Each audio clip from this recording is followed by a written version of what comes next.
Hello students and जय Hind. I welcome you all to Magnet Brains. I hope आप सब लोग बहुत अच्छे हैं, खैरियत से हैं, अपना ध्यान रख रहे हैं एंड सिंसियरली अपनी एग्जामिनेशन की प्रिपरेशंस में आप लोग लगे हुए हैं। तो जैसा कि आप लोग जानते हैं, लास्ट लेक्चर में हम लोगों ने हिस्ट्री क्लास 12th उसकी हमारी तीसरी किताब एंड उसमें है theme number 13 that is Gandhi and national movement, उसके बारे में अपना डिस्कशन शुरू किया था। लास्ट लेक्चर में हम लोगों ने ये देखा था कि इस चैप्टर में हमें देखना क्या क्या है।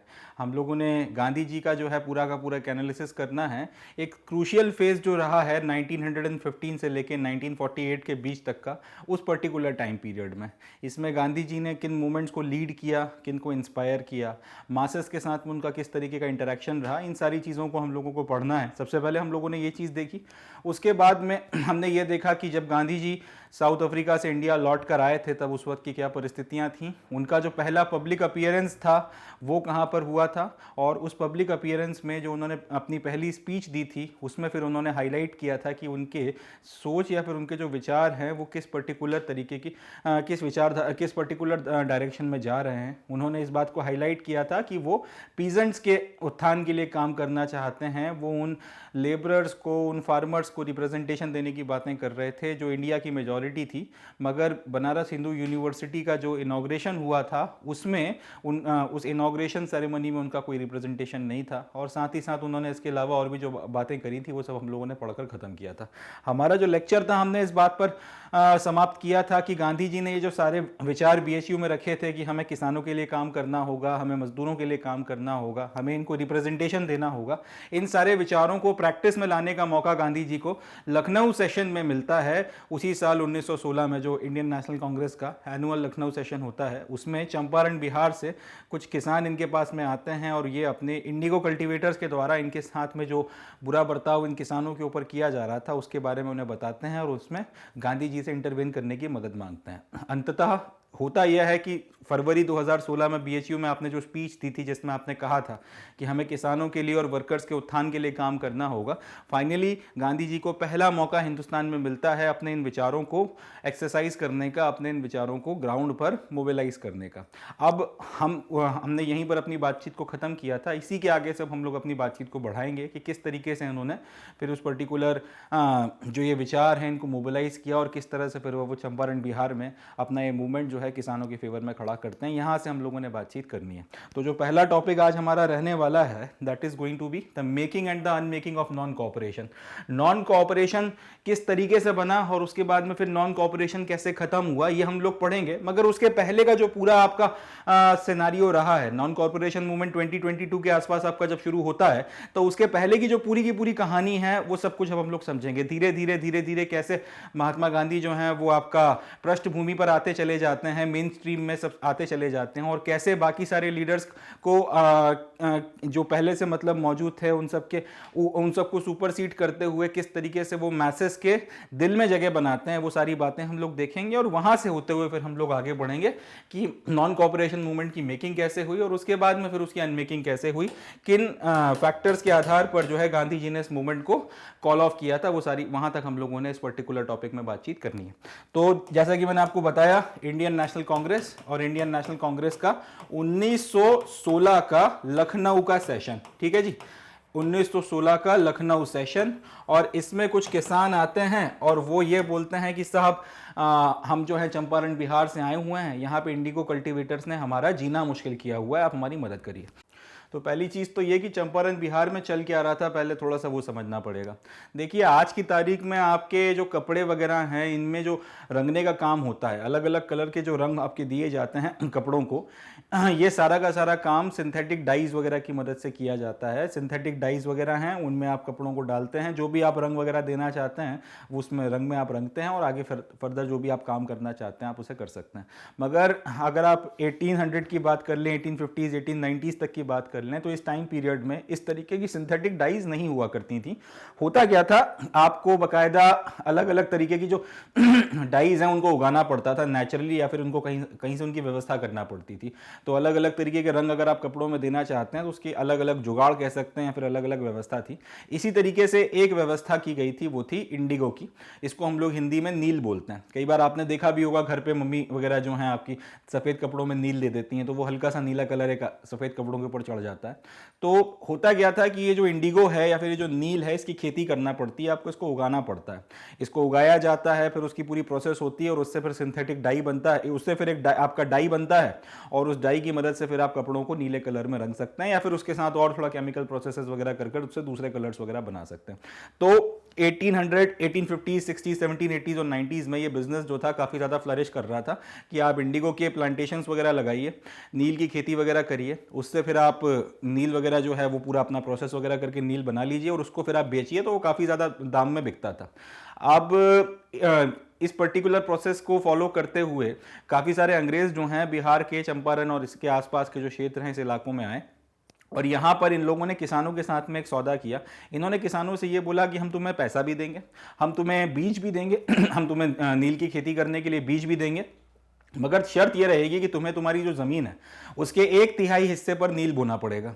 और जैसे ही वो आपकी एक फसल होगी तो जो भी नील होता है वो सारा का सारा बोया हुआ नील आपको हमको देना पड़ेगा और फिर हम अगली जो फसल है उसके लिए आपको फिर से जो है पैसा दे देंगे और फिर से आपको बीज दे देंगे, तो आपको फिर से जो है नील की खेती करना पड़ेगी। अब दिक्कत यह है कि नील के जो आपकी जड़ें होती हैं वो काफ़ी ज़्यादा अंदर तक ज़मीन में जाती हैं। एक बार अगर आपने किसी ज़मीन पर नील लगा दिया तो उसके बाद में उस ज़मीन को फिर से किसी और फसल के लिए तैयार होने में थोड़ा सा वक्त लग जाता है।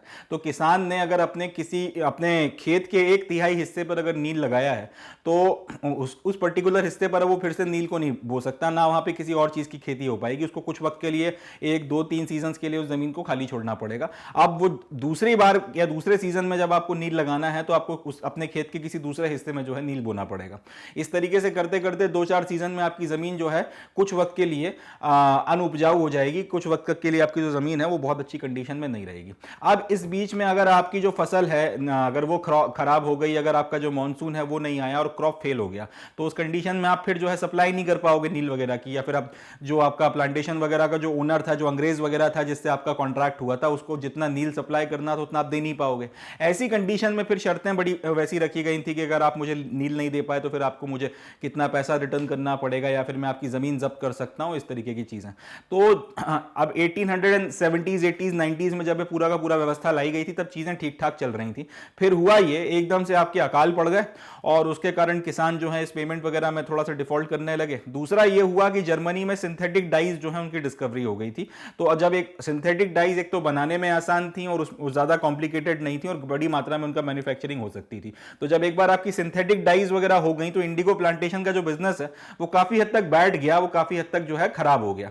तो इंडिगो प्लांटर्स को समझ में आने लगा कि अब ये जो नील की खेती का पूरा बिजनेस है वह लंबे वक्त तक चलेगा नहीं। अब उनका भी मन बन गया था कि इसको वाइंड अप करना है, कुछ वक्त में इसको खत्म करना पड़ेगा, बट वो लोग ये चाहते थे कि इस बिजनेस को खत्म करने के पहले इसमें से जितना हो सके उतना मुनाफा एक बार में निकाल लिया जाए। तो उन्होंने किसानों को एकदम निचोड़ के रख दिया था, किसानों की एकदम परिस्थिति खराब कर दी थी। अब कई बार ये होता था कि आपकी फसल खराब हो जाती थी तो वो लोग आपका किसानों की जमीन हड़पने आ जाते थे अगर वो नील की सप्लाई नहीं कर पा रहे हैं, या फिर वो जो कॉन्ट्रैक्ट में अनशन किस्म की शर्तें लिखवाते थे और उसके बाद में फिर जो है परेशान करते थे। इस तरीके की चीजें वगैरह चल रही थी और किसानों की स्थिति वगैरह ठीक नहीं थी। अब गांधी जी को जब पता चलता है तो 1917 में ये गांधी जी जो है 1916 लास्ट में इनको पता चलता है, 1917 में गांधी जी चंपारण आते हैं और उसके बाद इसके खिलाफ एक पूरा का पूरा आंदोलन खड़ा होता है। अथॉरिटीज वगैरह के साथ में भी जो है उनका क्लैश वगैरह होते हैं और अल्टीमेटली जो है अथॉरिटीज और आपके इंडिगो प्लांटेशन के जो प्लांटर्स हैं, गांधी जी, सब लोग बैठते हैं और एक पूरा का पूरा आपका एग्रीमेंट होता है और किसानों की जो भी समस्याएं वगैरह थी उनको सुलझाया जाता है।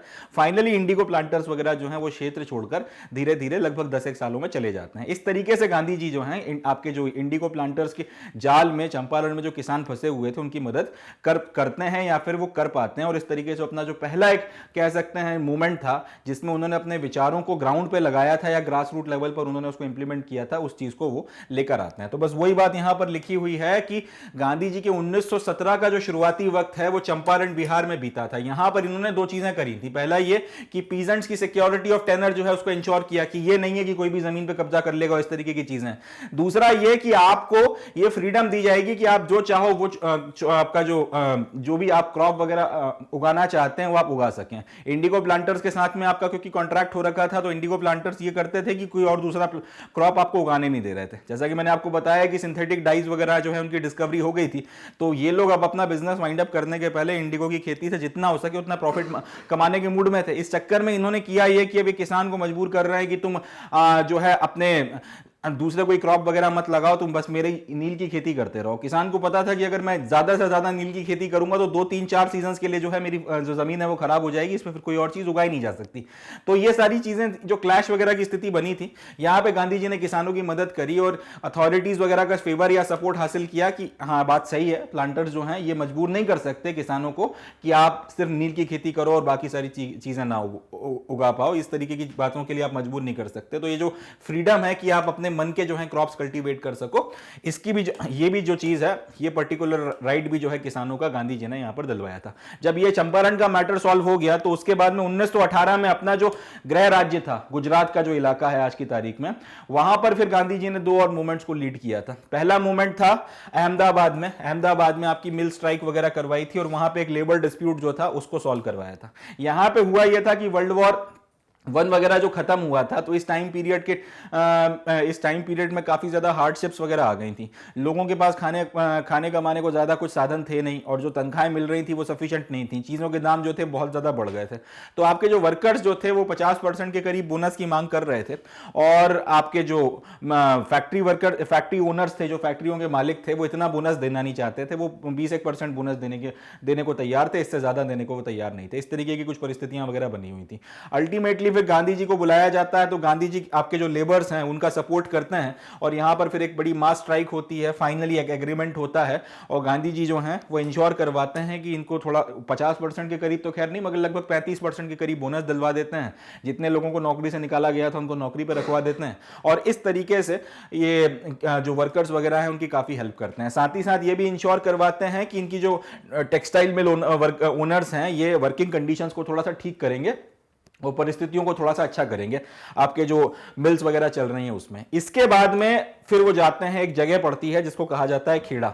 खेड़ा में उस साल क्रॉप्स वगैरह जो हैं बहुत अच्छे नहीं आए थे और किसान जो हैं वो डिमांड ये कर रहे थे कि उस साल का जो आपका रेवेन्यू असेसमेंट है और उसके अगले साल का भी जो रेवेन्यू असेसमेंट है उसको रद्द किया जाए, उनसे 2 सालों का जो है टैक्स वगैरह ना लिया जाए। सरकार अड़ी हुई थी कि हम लोग ऐसा नहीं करेंगे, हम लोग तो आपसे टैक्स लेंगे। किसान जो है अल्टीमेटली फिर खड़े हो गए। गांधी जी ने इस मूवमेंट को भी लीड किया और यहां पर भी जो है किसानों के पक्ष में फैसला करवाया और जो टैक्सेस वगैरह उनसे लिए जा रहे थे, स्टेट ने उनका रेमिशन वगैरह किया। क्योंकि हार्वेस्ट वगैरह खराब हो गया था, फसल खराब हो गई, तो स्टेट ने फाइनली माना कि हाँ ये बात सही है। जब गांधी जी ने इंटरवेन किया और हम लोग अभी जो आपकी डिमांड्स वगैरह उनको एक्सेप्ट करना है, इस तरीके से गांधी जी ने ये 3 पर्टिकुलर मूवमेंट्स वगैरह खड़े करके 1917 और 18 में अपनी जो कह सकते हैं पारी की शुरुआत जो होती है इंडिया के नेशनल मूवमेंट में, अपनी जो शुरुआत थी या शुरुआती जो पदार्पण था वो कर दिया और फाइनली जो मूवमेंट्स वगैरह जो थे उनमें पार्टिसिपेट करना शुरू किया, उनको लीड करना उन्होंने शुरू कर दिया था। तो अगर आप चंपारण का ये आंदोलन देख लें या इनिशिएटिव देख लें, अहमदाबाद का ये आंदोलन देख लें या खेड़ा का जो आंदोलन किया था, ये सब देख लें, इन सारे आंदोलनों में एक बात निकल कर आती है कि गांधी या फिर इन सारे आंदोलनों ने गांधी जी को एक ऐसे नेशनलिस्ट के तौर पर स्थापित किया था जिसके मन में गरीबों के लिए बहुत ज्यादा डीप सिंपैथी है, काफी ज्यादा जो है आपका उनके मन में उनके लिए श्रद्धा भाव है, वो उनके लिए कुछ अच्छा करना चाहते हैं। इस तरीके का एक पर्टिकुलर जो इमेज है गांधी जी का लोगों के मन में स्थापित होने लगा कि जहां पर भी गरीबों के ऊपर बात आएगी, जहां पर भी अगर गरीबों की परिस्थितियां ठीक नहीं है, उनके खिलाफ अत्याचार होगा, तो गांधी जी वहां पर आएंगे और आपकी मदद करेंगे। और तीनों जगहों पर जहां जहां इंटरवेन किया, चाहे चंपारण हो, चाहे अहमदाबाद में हो, चाहे खेड़ा में हो, हर जगह पर आपका जो इंटरवेंशन हुआ है उसके रिजल्ट में या उसके नतीजे में, उसके नताइज में निकल कर ये आया कि जो मांगे थी किसानों की वो पूरी की गई। अगर पूरी मांगे नहीं भी मानी गई तो मैक्सिमम मांगे मानी गई और इस तरीके से काफी हद तक जो चीजें थी पहले की अपेक्षा गांधी जी के इंटरवेंशन के बाद में ठीक हुई। इन सारी चीजों से गांधी जी की अपनी एक अच्छी इमेज बनना शुरू हुई लोगों के बीच में। उनका जो है एक वो पकड़ कहते हैं, एक नेता की जो है लोगों के बीच में पकड़ होती है, लोगों की नर्व्स पे हाथ होता है, वो धीरे धीरे अब गांधी जी का बनना शुरू होता है। मगर यहां पर देखने वाली बात यह है कि ये तीनों जो मूवमेंट्स हैं या फिर ये जो तीनों के तीनों स्ट्रगल्स हैं, ये लोकलाइज थे, यानी कि एक पर्टिकुलर क्षेत्र में या फिर एक पर्टिकुलर एरिया में पर्टिकुलर आपके कन्फाइंड थे, उसके बाहर ये चीजें नहीं गई। चंपारण का जो पूरा का पूरा मूवमेंट हुआ वो बिहार के एक सर्टेन इलाके में था। खेड़ा और अहमदाबाद की जो ये पूरी स्ट्राइक्स और बाकी सारी चीजें हुई हैं ये अपने गुजरात के कुछ सर्टेन इलाकों तक कन्फाइंड था, इनका पूरे देश पर एज सच कोई बहुत ज्यादा प्रभाव नहीं पड़ा। ये लोकलाइज स्ट्रगल्स थी, इन्होंने इनको उन पर्टिकुलर इलाकों में गांधी जी का कुछ नाम किया, इनके बारे में कुछ खबरें छपी तो थोड़ा बहुत देश में बाकी लोगों को पता चला, बट सम टोटल अगर आप हिंदुस्तान पूरे की बात कर लें तो पूरा हिंदुस्तान इतना बड़ा है कि उसके ऊपर कोई बहुत ज्यादा असर इन लोकलाइज स्ट्रगल्स का नहीं पड़ा। फाइनली 1919 में अंग्रेजों ने बैठे बैठाए गांधी जी को एक मौका दे दिया जिसकी मदद से उन्होंने एक नेशनल लेवल पर जो है पूरे के पूरे भारत देश को अफेक्ट कर सके, इस लेवल पर जो है एक बड़ा मूवमेंट या फिर एक पूरा बड़ा आंदोलन खड़ा किया था या फिर तैयार किया था। और उस आंदोलन की मदद से गांधी जी जो है वो नेशनल लीडर के तौर पर निकल कर आते हैं और उनकी मास फॉलोइंग जो है वो बनना शुरू होती है। वो मुद्दा क्या था जिसके बेसिस पर ये सारा काम हुआ, या फिर वो मुद्दा क्या था जिसको अंग्रेजों ने इनको दे दिया, जिसके बेसिस पर ये पूरा मूवमेंट खड़ा किया था, उसका नाम था रोलेट एक्ट। इसको आप थोड़ा सा समझेंगे, रोलेट एक्ट का बैकग्राउंड क्या है, और उसके बाद में फिर नॉन कॉपरेशन मूवमेंट किस तरीके से उसकी मेकिंग और अनमेकिंग होती है उसकी तरफ हम लोग आगे बढ़ेंगे। थोड़ा सा इसका बैकग्राउंड आपको समझना पड़ेगा। 1914 में जब आपका वर्ल्ड वॉर शुरू हुआ था, तो उसके बाद में जब वॉर शुरू होता है तब, या फिर जब इस तरीके की इमरजेंसी की सिचुएशंस होती हैं तब देश को चलाने का तरीका अलग होता है, और जब नॉर्मल कंडीशंस होती हैं तब देश को चलाने का तरीका अलग होता है। जैसे अभी अगर हमारे देश में शांति काल है, अभी पीस टाइम चल रहा है, तो हमारा देश एक अलग तरीके से चल रहा है। मगर अगर लेट से भगवान न करे किसी के साथ अगर वॉर हो जाता है या कोई ऐसी तरीके की सिचुएशन आ जाती है, तो उस कंडीशन में होगा ये कि इमरजेंसी वगैरह डिक्लेयर की जाती है या फिर सेंट्रल गवर्नमेंट के पास में एक्स्ट्रा ऑर्डिनरी पावर्स आ जाती हैं, और उस तरीके से देश नहीं चलता जिस तरह से नॉर्मल कंडीशंस में चलता है। तब सेंटर के पास में कुछ एक्स्ट्रा ऑर्डिनरी पावर्स हैं और वो उनकी मदद से देश को अलग तरीके से चलाते हैं, ताकि ज्यादा इफेक्टिवली जो ये समस्या आके खड़ी हुई है वॉर की, उसको डील कर सकें, उससे लड़ सकें और उसको खत्म कर सकें।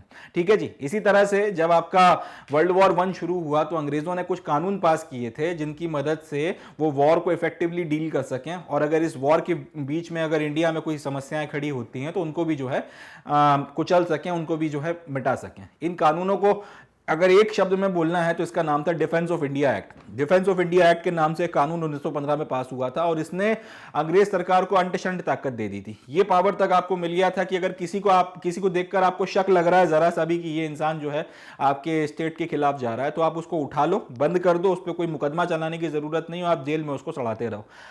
वो अब 1 साल 2 साल 3 साल कितने भी वक्त तक आप उसको बंद रख सकते हो। इसी तरीके से आपने जो प्रेस है उसकी आज़ादी के ऊपर भी रोक लगा दी। अगर आपको ऐसा लगता है कि कोई अखबार वाला बहुत ज़्यादा सरकार के खिलाफ लिख रहा है, सरकार के एक्शंस के का क्रिटिकल हो रहा है या अथॉरिटीज़ के एक्शन का क्रिटिकल हो रहा है, तो फिर आप उसकी प्रेस को बंद करवा दो, आप उसका जो सामान है वो उठवा लो, आपका जो एडिटर है उसे गिरफ्तार कर लो, इस तरीके की चीज़ है। सिविल लिबर्टीज़ जो हैं कि आपको बोलने की आज़ादी है, आपको प्रोटेस्ट वगैरह करने की आज़ादी है, सब पर रोक लगा दी गई। इस तरीके से 1914-15 से लेकर 17-18 के बीच में डिफेंस ऑफ इंडिया एक्ट वगैरह की मदद से जब तक वर्ल्ड वॉर 1 चला है, अंग्रेजों ने खूब सारा जो है दमन का काम किया, और उनको समझ में आया कि डिफेंस ऑफ इंडिया एक्ट जो है बड़ा अच्छा एक्ट है, इसकी मदद से दमन वगैरह बहुत बढ़िया तरीके से हो सकता है।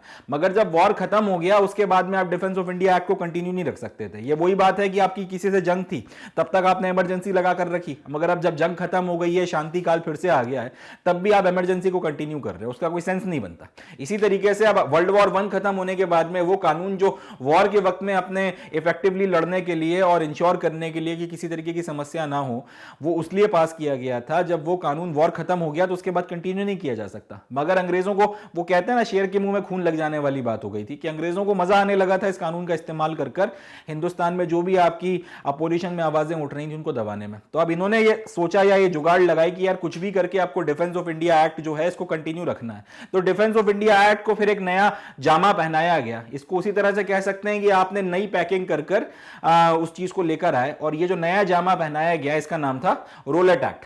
अब इसके बारे में अपन लोगों ने बातचीत करनी है। तो जो बातें मैंने आपको बताई बस वही सारा बैकग्राउंड यहां पर लिखा हुआ है कि वर्ल्ड वॉर 1 के वक्त में 14 से 18 के बीच में अंग्रेजों ने कई सारे कानून पास किए आपका डिफेंस ऑफ इंडिया एक्ट के तहत में। प्रेस के ऊपर आपने सेंसरशिप लगा दी और ये परमिशन तक दे दी कि किसी को भी बंद कर दो, उसके ऊपर कोई मुकदमा चलाने की जरूरत नहीं है।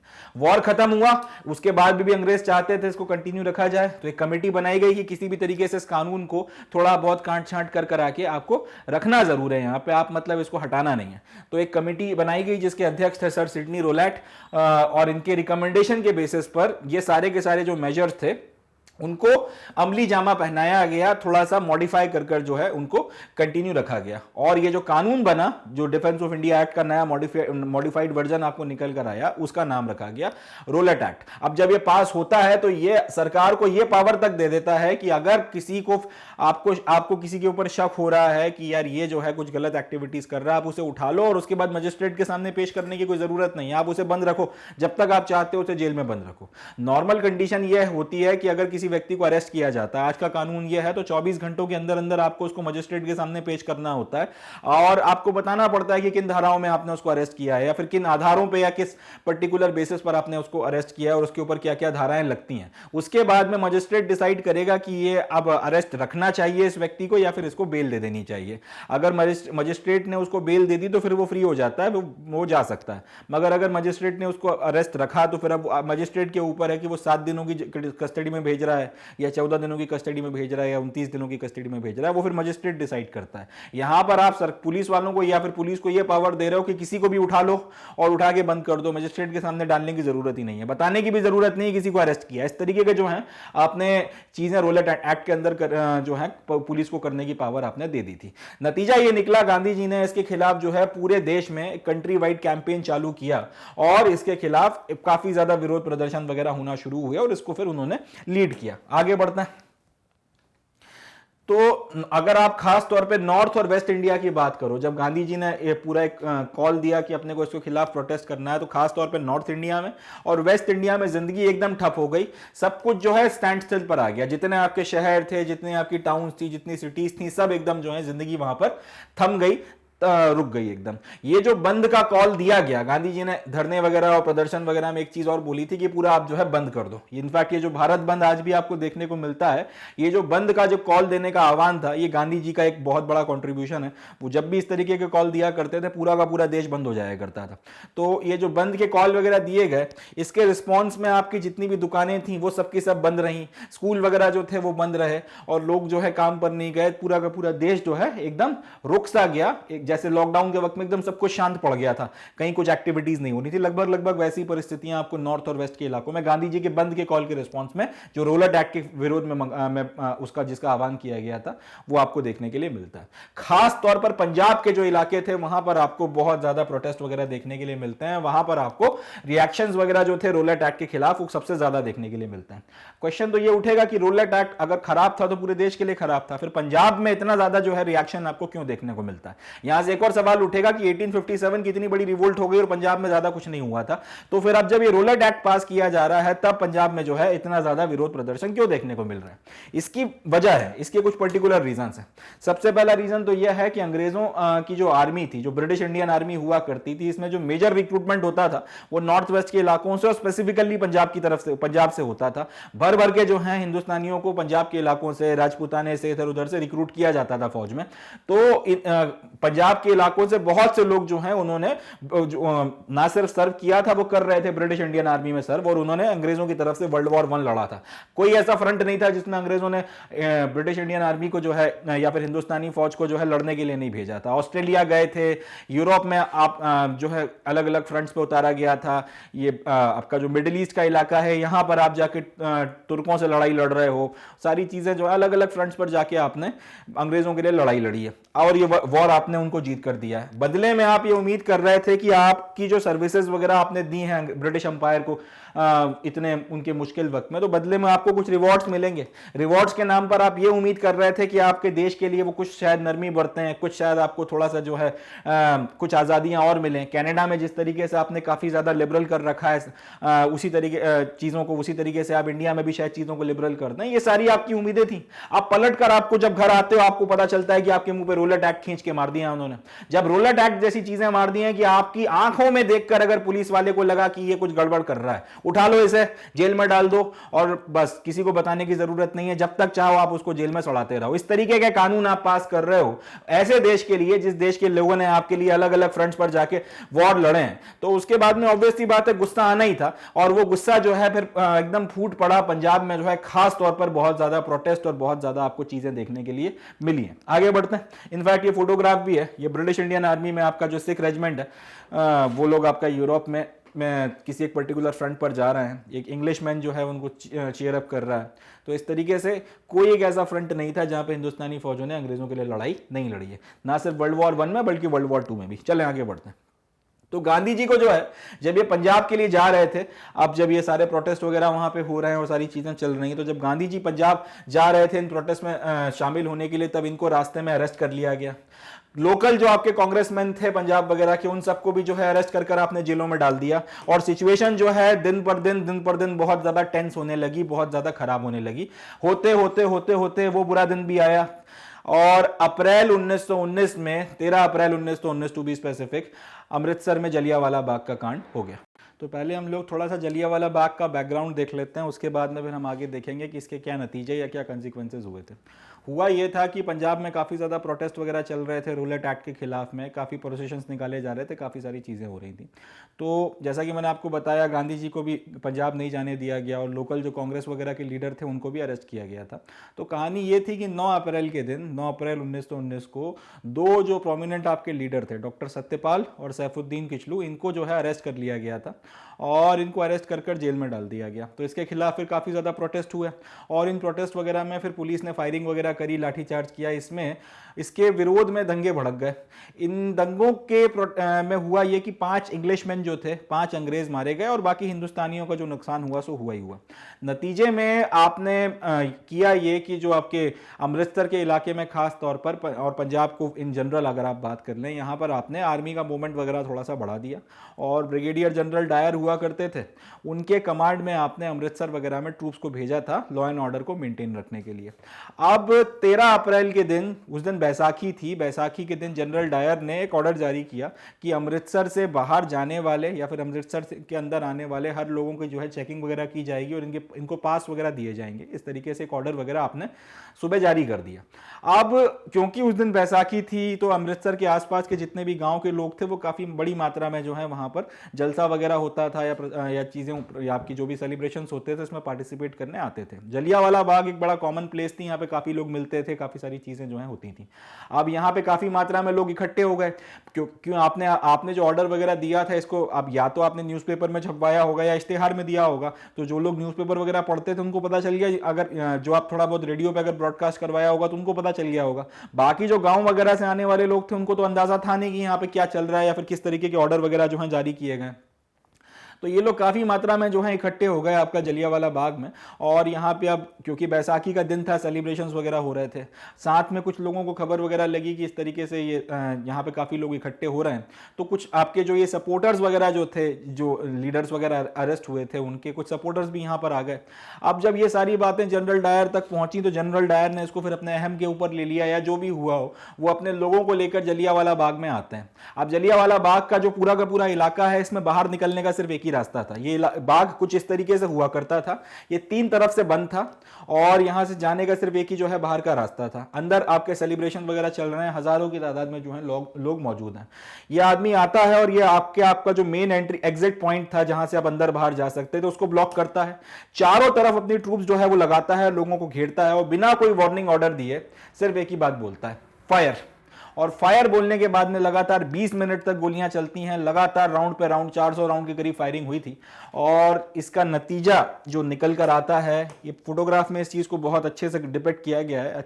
जनरल डायर यहाँ पे खड़े होकर के कमांड दे रहा है और उसकी कमांड में जितने भी आपके सिपाही हैं, ये अनआर्म्ड ट्रूप्स के ऊपर लगातार फायरिंग किए चले जा रहे हैं, गोलियां चलाए चले जा रहे हैं। नतीजा ये निकलता है, अगर हम ऑफिशियल रिकॉर्ड्स के अनुसार चलें, इसके नतीजे में 400 लोग डेड, स्ट्रेट फॉरवर्ड खत्म, हजारों लोग जो हैं घायल हो जाते हैं। ये स्थिति आ गई थी कि लोगों ने बचने के लिए लगातार जो इनडिस्क्रिमिनेट फायरिंग हो रही थी, इससे बचने के लिए जो वहां पे कुआं था उसमें छलांग मार दी।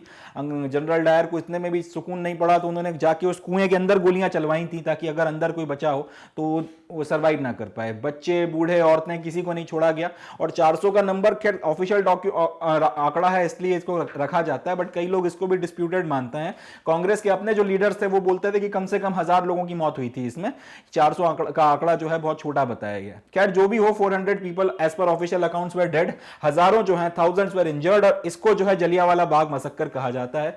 इसके बाद में जो अप्रोर हुआ था वो भयानक था इस देश में। इसके बाद 1857 के बाद में जो सबसे जबरदस्त हल्ला या फिर सबसे बड़ा जो अप्रोर आपको देखने को मिला था वो जलियांवाला बाग के बाद में हुआ था। पंजाब में बातें यहीं पे खत्म नहीं हुई थी, इसके बाद में मार्शल लॉ लगा दिया, पूरे के पूरे पंजाब में मार्शल लॉ लग गया था। और पंजाब से मेरा मतलब आज का पंजाब नहीं है, इसमें आज का हरियाणा, आज का जो हिमाचल का इलाका है वो सब, और पाकिस्तान में जितना पंजाब चला गया वो सब आता है। बहुत बड़ा सूबा हुआ करता था ये, बहुत बड़ा स्टेट या प्रोविंस हुआ करता था। पूरे के पूरे पंजाब में आपने मार्शल लॉ लगाकर जबरदस्त ब्रूटैलिटीज जो है लोगों के ऊपर करी थी। और ये सब कुछ होने के बाद में भी अंग्रेजों ने जरा सा जो है रहम या फिर तरस नहीं खाया। बाकायदा जनरल डायर को जो है सम्मानित किया गया था, उनके खिलाफ कोई आज सच एक्शन वगैरह नहीं लिया गया था। एक कमीशन भी बनाया गया था जिसको हंटर कमीशन कहते हैं, उसने बाकायदा ये बोल दिया कि डायर ने जो किया था वो गलत नहीं किया था। कमीशन बनाया इसलिए गया ताकि आपका कमीशन जो है, अगर ये कुछ रिपोर्ट वगैरह रिकमेंडेशन देता है कि ये फलाना एक्शन लेना है, वो फलाना एक्शन लेना है, तो सरकार एक्शन लेगी। सरकार ने भी खेल ऐसे खेले कि ये कमीशन बनाया आपने ये बोल के कि हाँ जनरल डायर ने जो भी किया हुआ है हम इसके खिलाफ एक जांच कमेटी बैठा रहे हैं, आपने कमीशन बना दिया हंटर कमीशन, और ये बोल दिया लोगों से कि जो भी आपका एक्शन हंटर कमीशन रिकमेंड करेगी वो हम लोग एक्शन वगैरह इसके ऊपर लेंगे। मगर उसके पहले ही आपने एक कानून पास करके ये बोल दिया कि हमारे जितने भी ऑफिसर्स वगैरह हैं, हमारे जितने भी आपके कर्मचारी या मुलाजिम हैं, उनको हम लोग एक इम्यूनिटी देते हैं। उनके खिलाफ कोई भी किसी भी तरीके का रिकमेंडेशन वगैरह दे, कुछ भी एक्शन वगैरह का कोई भी रिकमेंडेशन आए, उनके खिलाफ कोई एक्शन नहीं लिया जाएगा। पहली चीज आपने ये कर दी। दूसरा, आपने कमीशन बना दिया लोगों को दिखाने के लिए, और उस कमीशन ने भी रिकमेंडेशन ये दिया कि डायर ने कुछ गलत नहीं किया।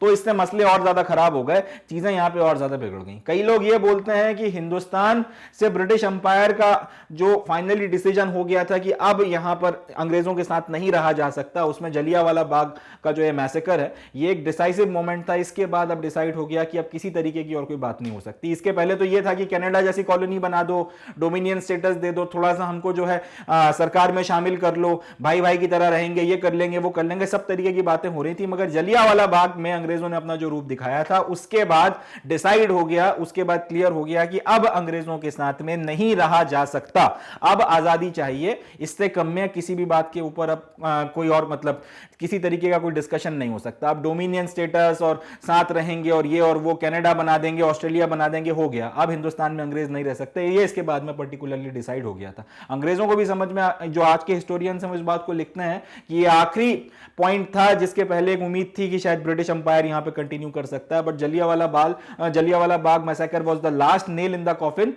जिसके बाद ये डिसाइड हो गया कि अब ब्रिटिश अंपायर यहां पे नहीं टिक पाएगा, एक ना एक दिन अब इनको जाना पड़ेगा। हिंदुस्तानी अब आजादी से कम पर नहीं मानने वाले। तो ये सारी चीजें जो हैं यहां पर आपको देखने के लिए मिली थी। चलें जी आगे बढ़ते हैं। तो ये जो रोलेट सत्याग्रह था, जिसके रिस्पॉन्स में इतना जो मास मूवमेंट निकल कर आया, नॉर्थ में वेस्ट में लोगों ने इसको इतना ज़्यादा सपोर्ट किया। उसके बाद में फिर जलियांवाला बाग हुआ तो फिर पूरा का पूरा देश जो है वो एकदम साथ में आके खड़ा हो गया। पूरा का पूरा देश उबल पड़ा कि ये किस तरीके की ब्रूटैलिटीज़ जो है वो अंग्रेज कर रहे हैं। इन सारी चीज़ों में ये पूरा का पूरा जो मूवमेंट था, इसने ना सिर्फ देश को, देश के लोगों को एक साथ इकट्ठे जो हैं वो साथ में लेकर आया, बट ये रोलेट सत्याग्रह या फिर जो रोलेट एक्ट के खिलाफ जो पूरा का पूरा मूवमेंट खड़ा किया गया था, इसने गांधी जी को ट्रू सेंस में जो है एक नेशनल लीडर बनाया। ये गांधी जी को आपके नेशनल लेवल पर लेकर आया। इसके पहले गांधी जी को अगर एक क्षेत्र के लोग जानते थे तो दूसरे क्षेत्र के लोग उतना अच्छे से नहीं जानते थे। तीसरे क्षेत्र के लोगों ने डाउन साउथ में हो सकता है सिर्फ नाम भर सुना हो, इस तरीके की परिस्थितियां थी। मगर रोलेट एक्ट के खिलाफ जो पूरा का पूरा रोलेट सत्याग्रह खड़ा किया गया, और उसके एक तो उसके चलते, और उसके बाद में फिर अंग्रेजों ने जलियांवाला बाग और उसके अलावा जो ब्रूटैलिटीज करी, और उसके साथ में फिर उसके अगेंस्ट में फिर गांधी जी ने जो भी प्रोटेस्ट वगैरह किया, उन सब चीज़ों, जो भी आपके स्टेटमेंट्स वगैरह दिए और जो भी सारी चीज़ें करी, इन सब चीज़ों ने ओवरऑल किया ये कि रोलेट एक्ट के अगेंस्ट में रोलेट सत्याग्रह, और रोलेट सत्याग्रह के कारण जो आपका एक कह सकते हैं इमोशंस वगैरह का फीवल आया था, इमोशंस वगैरह लोगों के मन में एकदम से जो है राष्ट्रवाद की भावना बढ़ी, अंग्रेजों के प्रति जो नफरत आई, इन सारी चीज़ों का नतीजा या सम टोटल ये हुआ, गांधी जी जो है इस पूरे मूवमेंट के सम टोटल में अगर आप देखें तो एक ट्रूली नेशनलिस्ट लीडर के तौर पर निकल कर आते हैं, एक नेशनल लीडर के तौर पर जो है उनका उदय होता है। एंड यहीं से जो इनको एक पॉपुलैरिटी मिली थी, ये जो रूलेट एक्ट की सक्सेस आप इसको अगर कहना चाहे, जिस तरह से लोग इसमें आकर गांधी जी के साथ में जुड़े, इसी की सक्सेस से एम्बोल्डन होकर फाइनली वो अंग्रेजों के खिलाफ नॉन कॉपरेशन मूवमेंट वगैरह खड़ा कर पाए, या नॉन कॉपरेशन मूवमेंट का कैंपेन जो है यहां से शुरू हुआ था। इस पर्टिकुलर नॉन कॉपरेशन मूवमेंट में इन्होंने ये बोला, या फिर इन्होंने लोगों को ये कॉल दिया कि हर वो हिंदुस्तानी जो ये चाहता है कि कोलोनियलिज्म खत्म हो जाए, जिसके मन में ये इच्छा है कि अंग्रेजों का राज चला जाए, ये जो इन्होंने हमारे देश को गुलाम बना के रखा हुआ है, जो कॉलोनी हमको बना के रखा हुआ है, इस चीज का अंत होना चाहिए। उन सब लोगों ने करना यह है कि वो अपने स्कूल्स, अपने कॉलेजेस और अपने जो लॉ कोर्ट्स वगैरह हैं वो सब अटेंड करना बंद कर दें। जिन जिन चीजों में अंग्रेजों, या इसके अलावा जो दूसरे आपके ऑफिसेज वगैरह हैं जिन जिन में आप अंग्रेजों के साथ में एसोसिएशन रखते हैं, हर जगह आप जाना बंद कर दें। एक तो ये चीज, दूसरा ये कि अंग्रेजों को टैक्सेस वगैरह पे करना बंद कर दें।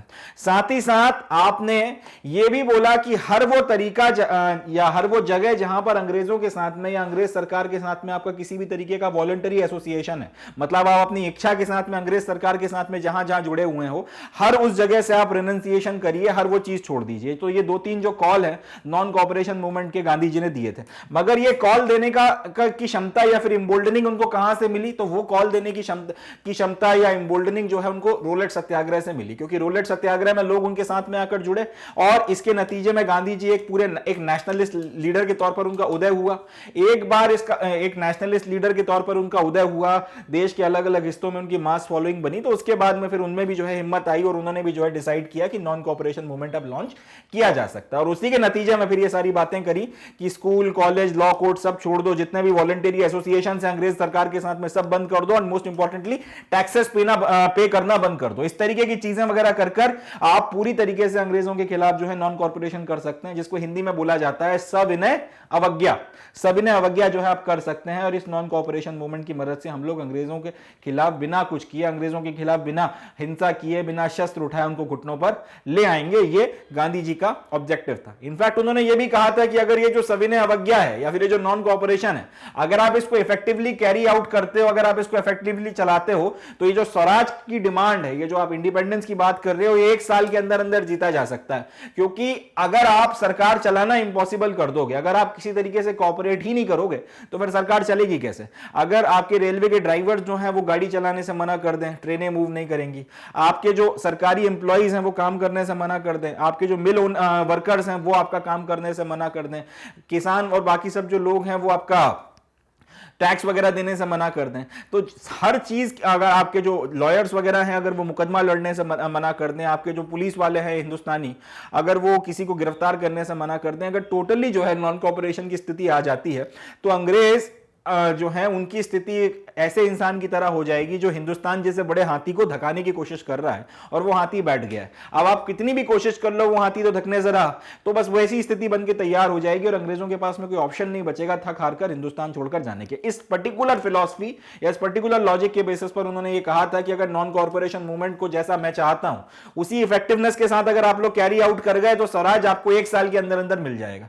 साथ ही साथ अब वो ये भी चाहते थे कि इस पर्टिकुलर नॉन कॉर्पोरेशन मूवमेंट में समाज के जितने तबके हैं उन सबको जोड़ा जाए, जितने तरीके के लोग हैं, जितने धर्म हैं, जितने मजहब है, जितने संप्रदाय हैं, सब लोगों को शामिल किया जाए। और इसी बात को ध्यान में रखते हुए एक और मूवमेंट जो इस वक्त इस देश में चल रहा था जिसका नाम था खिलाफत मूवमेंट, उन्होंने इस खिलाफत मूवमेंट के जो लीडर्स थे उनके साथ में भी हाथ मिलाया, उनको भी जो है अपनी स्ट्रगल में शामिल किया और उनकी जो स्ट्रगल हो रही थी उसको सपोर्ट दिया, ताकि आपके जो समाज के और जो तबके हैं जिसमें खिलाफत मूवमेंट की अपील है वो लोग भी आके आपके नॉन कॉर्पोरेशन मूवमेंट वगैरह के साथ में जुड़ सकें। अब खिलाफत मूवमेंट क्या था उसको थोड़ा सा हम लोग समझते हैं, उसके बाद में फिर हम लोग नॉन कॉर्पोरेशन मूवमेंट को डिटेल में देखेंगे। खिलाफत मूवमेंट बेसिकली ये डिमांड कर रहा था कि खिलाफत जो है इसको रिस्टोर किया जाए। खिलाफत क्या है? एक ये सिंबल है पैन इस्लामिज्म का, जिसको तुर्किश रूलर कमाल अतातुर्क ने एबॉलिश कर दिया। अब ये थोड़ा सा हमको बैकग्राउंड समझना पड़ेगा। आपका पहले हुआ ये करता था कि जो टर्की था, और आज के टर्की की बात नहीं कर रहा हूं, एक पूरा का पूरा आपका टर्किश अंपायर हुआ करता था। इस टर्किश अंपायर को बोला जाता था खिलाफत। अब वर्ल्ड वॉर 1 होता है तो ये जो टर्किश अंपायर है ये जर्मनी के साथ में इंग्लैंड के खिलाफ वर्ल्ड वॉर 1 में उतरता है और जर्मनी के साथ में हार जाता है। जब एक बार आप हार गए तो उसके बाद में जो आदमी जीता है वो आपके साथ में जो चाहे वो कर सकता है। तो इन्होंने किया ये कि पूरा का पूरा जो टर्किश अंपायर था, जिसमें आज का सऊदी अरब आ जाता है, आज का आपका इराक का काफी बड़ा इलाका आ जाता है, आज का सीरिया का काफी बड़ा इलाका आ जाता है, ये सारे के सारे इलाके टर्किश अंपायर से छीन लिए और इनको छिन्न भिन्न करके इस पूरे के पूरे टर्किश अंपायर को छिन्न भिन्न कर रख दिया। अब ये जो टर्किश अंपायर का राजा था या रूलर कह सकते हैं, जिसका नाम है खलीफा, ये सिर्फ एक इलाके या फिर एक आपका ज्योग्राफिकल क्षेत्र के ऊपर रूल नहीं कर रहा था, ये बकायदा आपके दुनिया के जितने भी मुस्लिम्स होते हैं उनका स्पिरिचुअल लीडर भी था। तो जो आपका यहां इंडियन मुस्लिम्स थे वो ये डिमांड कर रहे थे, या फिर इंडियन मुस्लिम्स के जो लीडर्स थे वो ये डिमांड कर रहे थे कि जो हमारा खलीफा है, जो हमारा स्पिरिचुअल लीडर भी है, आप ठीक है वो अगर वॉर में हार गया है तो आप उसके साथ में जो भी आप कर रहे हैं, मगर आप उनके साथ में ये नहीं कर सकते कि उनके साथ में आप बुरा बर्ताव करेंगे। पहली चीज तो ये, आप उनके हाथ से इतनी जमीन, आप जो हमारे रिलीजियस होली प्लेसेस हैं वो नहीं छीन सकते, और कम से कम आपको उनको इतनी टेरिटरी देना पड़ेगी कि वो अपने आप को कह सकते हैं कि इज्जत के साथ में वो अपना कंडक्ट वगैरह जो है चला सकें। इस तरीके की इनकी डिमांड थी। बाद में फिर वो खिलाफत को हटाकर तुर्की में एक रूलर हुए हैं जिनका नाम था कमाल अतातुर्क। उन्होंने बोला कि आज से खिलाफत विलाफत सब खत्म, अब यहां पर डेमोक्रेसी आएगी। तो इस तरीके से उन्होंने जो थोड़ा बहुत टर्की बाद में बचा था उसमें वो खिलाफत का रूल खत्म भी कर दिया था। तो फिर बाद में ये खिलाफत मूवमेंट उसके खिलाफ भी चला था कि ये जो डेमोक्रेसी आप लेकर आ गए और डेमोक्रेसी को हटा के फिर से आपको खिलाफत जो है उसको स्टैब्लिश करना पड़ेगा। तो ये 2 चरणों में जो है पूरा का पूरा मूवमेंट हुआ है। पहले तो अंग्रेजों के खिलाफ ये मूवमेंट चला है इस तरीके से कि भाई आप जो है हमारे खलीफा को नहीं हटा सकते, भले वो वर्ल्ड वॉर 1 में हार गया तो भी आप ऐसा मत करो। उसके बाद में जब ये सारी चीजें हो गई, अंग्रेज नहीं माने, और उसके बाद में फिर टर्की में, हालांकि खलीफा उन्होंने छोड़ दिया था कुछ वक्त के लिए, मगर टर्की के लोगों ने जो है कमाल अतातुर्क की लीडरशिप में खलीफा को सत्ता से उतार दिया और डेमोक्रेसी की स्थापना कर दी। तब इस पर्टिकुलर चीज के लिए कि हमें डेमोक्रेसी भी नहीं चाहिए टर्की में, हमें वहां पर खिलाफत चाहिए है, तो खिलाफत को फिर से रिस्टोर किया जाए, इस पर्टिकुलर डिमांड के साथ में पूरा का पूरा मूवमेंट चलता रहा। अब क्योंकि आपका जो खलीफा है वो स्पिरिचुअल लीडर था, तो ऑब्वियस सी बात थी कि जितने भी आपके मुस्लिम्स थे उनका सपोर्ट उसके साथ में था। तो गांधी जी ने ये सोचा कि अगर हम लोग खिलाफत मूवमेंट को सपोर्ट देंगे तो इससे जो आपके खिलाफत मूवमेंट में जुड़े हुए लीडर्स हैं और उनकी जो फॉलोइंग है, जो मुस्लिम्स वगैरह है, वो भी आपके उनको भी मतलब जो है आप जब सपोर्ट कर रहे हो तो फिर वो लोग भी आपका जो ये पूरा का पूरा नॉन कॉर्पोरेशन का मूवमेंट है इसको सपोर्ट करेंगे, इसके फेवर में आएंगे, और इससे आपका जो ब्रॉड स्ट्रगल है वो बढ़ता चला जाएगा। समाज का एक बहुत बड़ा तबका जो बहुत हद तक अभी अछूता है आपके नॉन कॉर्पोरेशन मूवमेंट से, वो इसमें आकर जुड़ेगा, वो इसमें आकर मिलेगा। तो इस पर्टिकुलर थॉट प्रोसेस के साथ में गांधी जी ने अपना जो ये नॉन कॉर्पोरेशन मूवमेंट का पूरा स्ट्रगल था इसको ब्रॉडन करने के लिए खिलाफत मूवमेंट के जो आपके लीडर्स वगैरह थे इनके साथ में भी जो है हाथ मिलाया, जो पहले क्या डिमांड कर रहे थे कि आप खलीफा के साथ में अन्याय मत करिए और 2-3 हमारी बातें उनको मान लीजिए, पहले इस चीज की डिमांड कर रहे थे। बाद में फिर जब कमाल अतातुर्क ने खलीफा को उतारी दिया गद्दी से, तब फिर इस चीज की डिमांड करने लगे कि खिलाफत जो है उसको आप फिर से रिस्टोर करिए, डेमोक्रेसी वगैरह को हटाइए। इसको और थोड़ा सा हम लोग अभी डिटेल में देख लेते हैं कि खिलाफत मूवमेंट था क्या।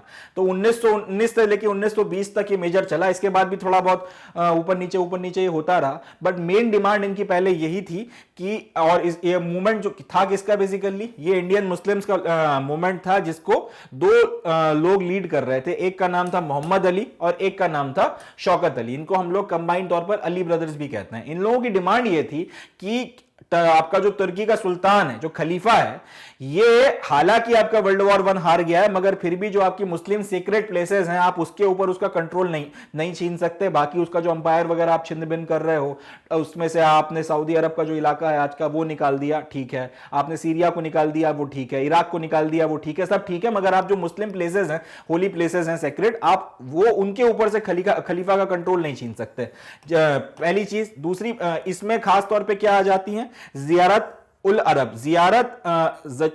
जजीरत उल अरब, जजीरत उल अरब में क्या आ जाता है, ये पर्टिकुलर इलाके अरेबिया, सीरिया, इराक और पैलेस्टीन, यहां पर आपके कुछ मुस्लिम होली प्लेसेस हैं, तो यहां पर आप उन होली प्लेसेस वगैरह के ऊपर खलीफा का कंट्रोल रहने दीजिए जजीरत उल अरब के ऊपर। एक तो ये इनकी डिमांड थी, और दूसरा इतना इलाका आप उसके कंट्रोल में दीजिए कि वो सम्मान के साथ में अपना जो है अंपायर वगैरह चला सके, आप उसका किसी तरीके से आप अपमान मत करिए, उसकी इस तरीके से बेइज्जती मत करिए, उसके अंपायर वगैरह को छिन्न भिन्न कर या बहुत ज्यादा कम टेरिटरी उसको देकर। ये पर्टिकुलर डिमांड वगैरह के साथ में आपका खिलाफत मूवमेंट इंडिया में चल रहा था टर्की के सपोर्ट में। चलें जी, तो गांधी जी ने इसमें इस पर्टिकुलर मूवमेंट को सपोर्ट दिया, और उनका यही ख्याल था कि ये इससे होगा ये कि जो आपका एक बहुत बड़ा जो तबका है इंडियन मुस्लिम्स का, वो नॉन कॉर्पोरेशन मूवमेंट में आकर जुड़ेगा, और इससे जो है आपका समाज में एक तो आपसी सौहार्द बढ़ेगा, हिंदू मुस्लिम यूनिटी बढ़ेगी, और दूसरा यह है कि मास स्ट्रगल को जो है पॉपुलर सपोर्ट और ज्यादा मिल जाएगा, और ज्यादा लोग आकर जुड़ेंगे तो अंग्रेजों के ऊपर दबाव बनाना ज्यादा आसान हो जाएगा। इस पर्टिकुलर तरीके की सोच के साथ में गांधी जी ने खिलाफत मूवमेंट को सपोर्ट किया था। अब हम लोग इसके आगे अपनी बातचीत को बढ़ाते हैं, चलें जी।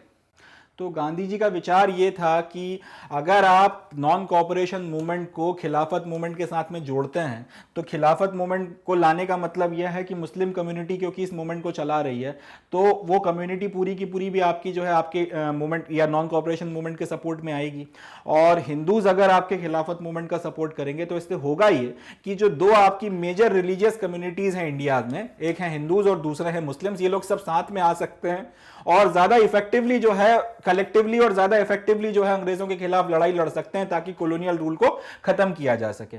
इनफैक्ट ये सारे के दोनों मूवमेंट्स की अगर आप बात कर लें तो इन्होंने बहुत जिन जिन पर्टिकुलर सेक्शंस या तबकों को ध्यान में रखकर ये मूवमेंट चलाए जा रहे थे, दोनों ने अपनी जो है अपील या फिर मास अपील उन पर्टिकुलर लोगों के ऊपर करी जिनको ध्यान में रखकर ये मूवमेंट चलाए जा रहे थे। नॉन कॉर्पोरेशन मूवमेंट की अगर बात की जाए तो इन जनरल पब्लिक वगैरह में काफी सपोर्ट था।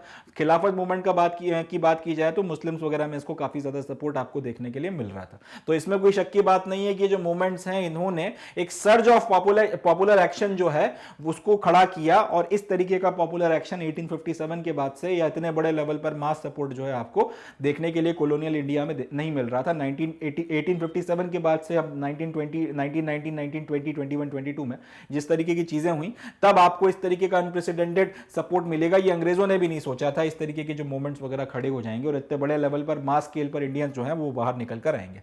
चलें जी आगे बढ़ते हैं। तो नतीजा ये निकला कि अब जब ये मूवमेंट्स वगैरह साथ में इकट्ठे आए और फाइनली जो है मिलकर इन्होंने अगर आपका खिलाफत नॉन कॉर्पोरेशन मूवमेंट या फिर नॉन कॉर्पोरेशन खिलाफत मूवमेंट आपका पूरा लॉन्च किया, तो उसके नतीजे में स्टूडेंट्स जो थे उन्होंने स्कूल और कॉलेजेस जाना छोड़ दिया जो सरकार के द्वारा चलाए जा रहे थे।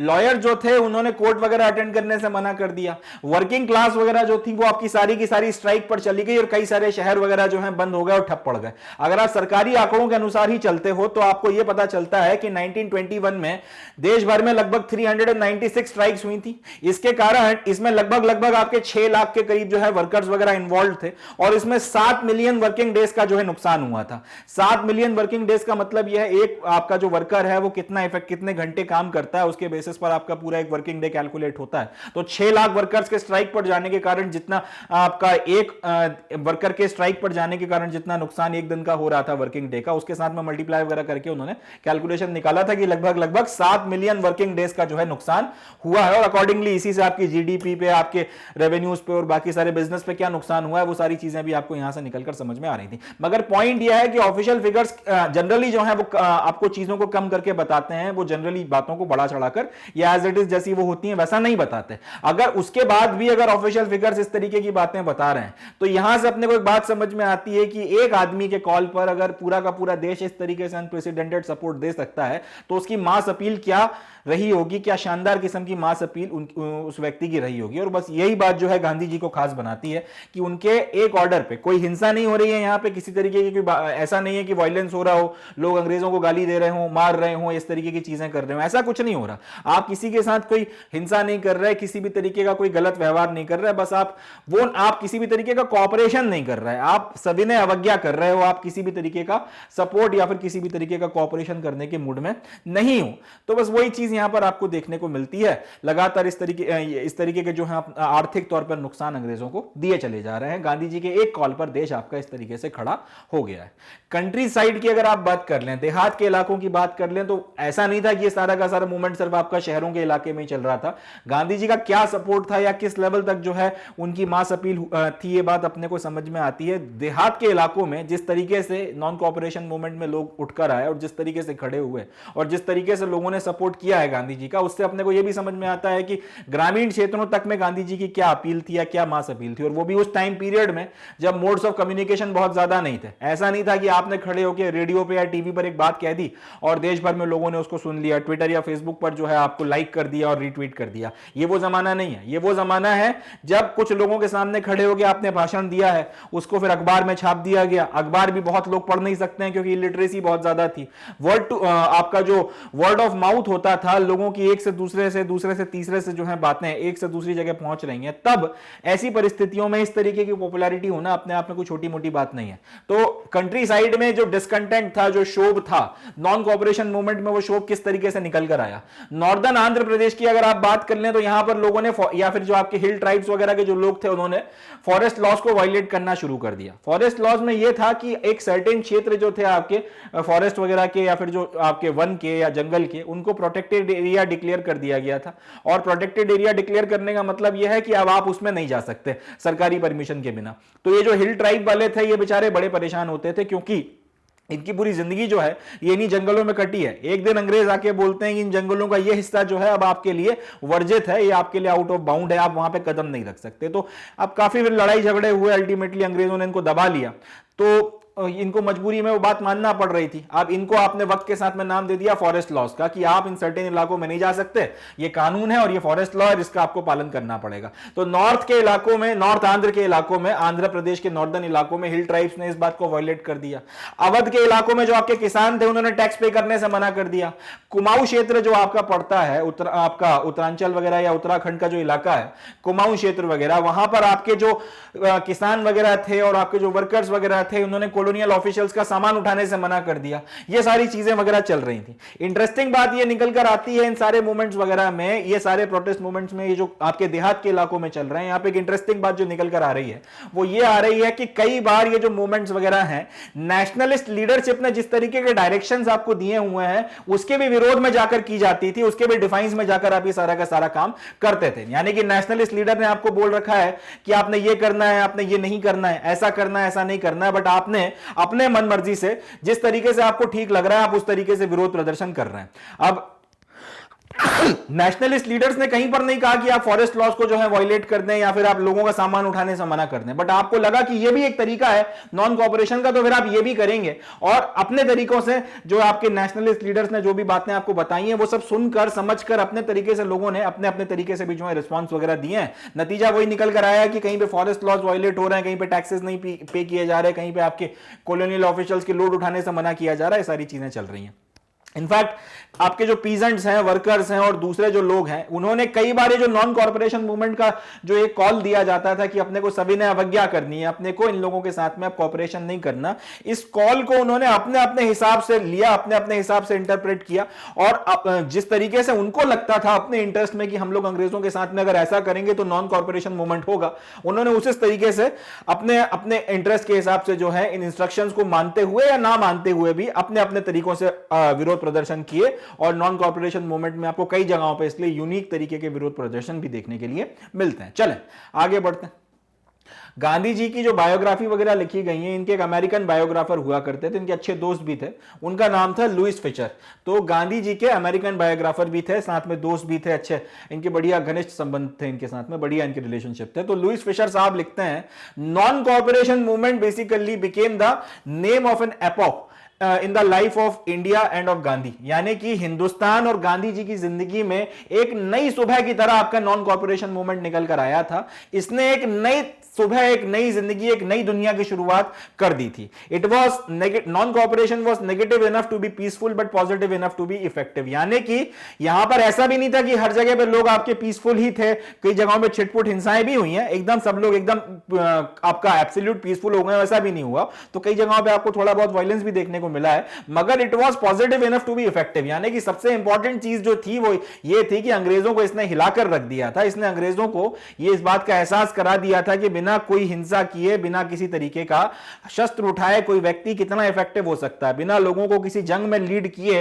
एक इंसान ये बोलते हुए कि मैं बस आपके साथ में कोऑपरेट नहीं करूंगा, आपका जीना किस हद तक मुश्किल बना सकता है, यह बात गांधी जी ने नॉन कॉर्पोरेशन मूवमेंट के तहत साबित करी थी। ये ऐसा जो है लुईस फिशर साहब लिखते हैं। आगे ये बोलते हैं, it entailed denial, renunciation and self discipline. इसने लोगों के अंदर क्या बातों को डाला? इसने लोगों के अंदर यह डाला कि भाई हां, मैं नहीं मानता आपकी बात, मैं जो चीजें पहले करता था जिसमें मुझे आपका सहयोग करना था, मैं वो सब रिनाउंस कर रहा हूं, और आपका सहयोग जिन चीजों में मैं लेता था मैं वो भी रिनाउंस कर रहा हूं। साथ ही साथ लोगों के मन में सेल्फ डिसिप्लिन डाला गया कि सरकार कितना भी आपका दमन करे, आपने हिंसा नहीं करनी है। कुछ जगहों पर थोड़ी बहुत हुई भी, ऐसा नहीं है कि एकदम सब कुछ एब्सोल्यूट पीसफुल था, मगर मोर और लेस इसने लोगों के मन में सेल्फ डिसिप्लिन डाला है कि हमें अहिंसा के रास्ते पर चलते हुए सारा का सारा काम करना है। दूसरे शब्दों में, जब आपका सेल्फ रूल आएगा, जब आपका खुद का रूल आएगा, तब आपको अपने में क्या संयम रखना है, किस तरीके से आपको शासन लेकर चलना। एक तरीके से गांधी जी मासेस को उस चीज की ट्रेनिंग दे रहे थे, उस चीज की तैयारी वगैरह करा रहे थे।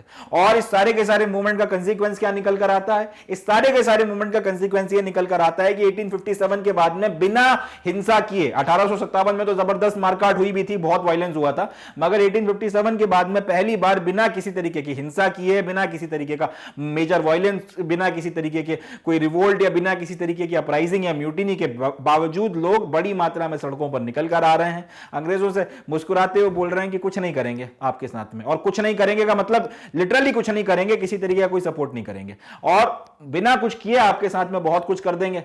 यानी कि आपके साथ सपोर्ट ना कर कर आपके लिए इस देश को चलाना इम्पॉसिबल कर देंगे। और ये कर करके अंग्रेज हुकूमत या ब्रिटिश रूल को उसके फाउंडेशंस तक 1857 के बाद पहली बार जो है हिलाने का काम नॉन कॉर्पोरेशन मूवमेंट ने गांधी जी की लीडरशिप में किया था।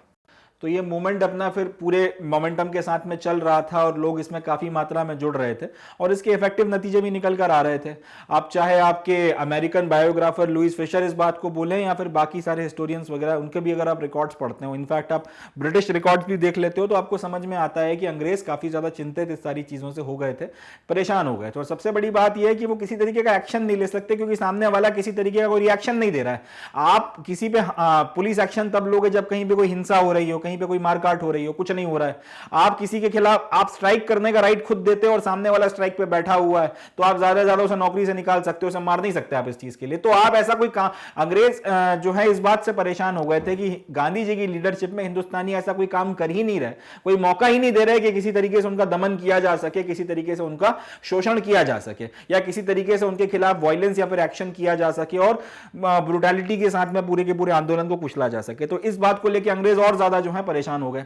अब ये सारा मूवमेंट वगैरह चल रहा था, फिर फरवरी 1922 में एक घटना हुई जिसके कारण इस पूरे के पूरे मूवमेंट को गांधी जी ने कॉल ऑफ कर दिया, इस पूरे के पूरे मूवमेंट को आपने खत्म कर दिया।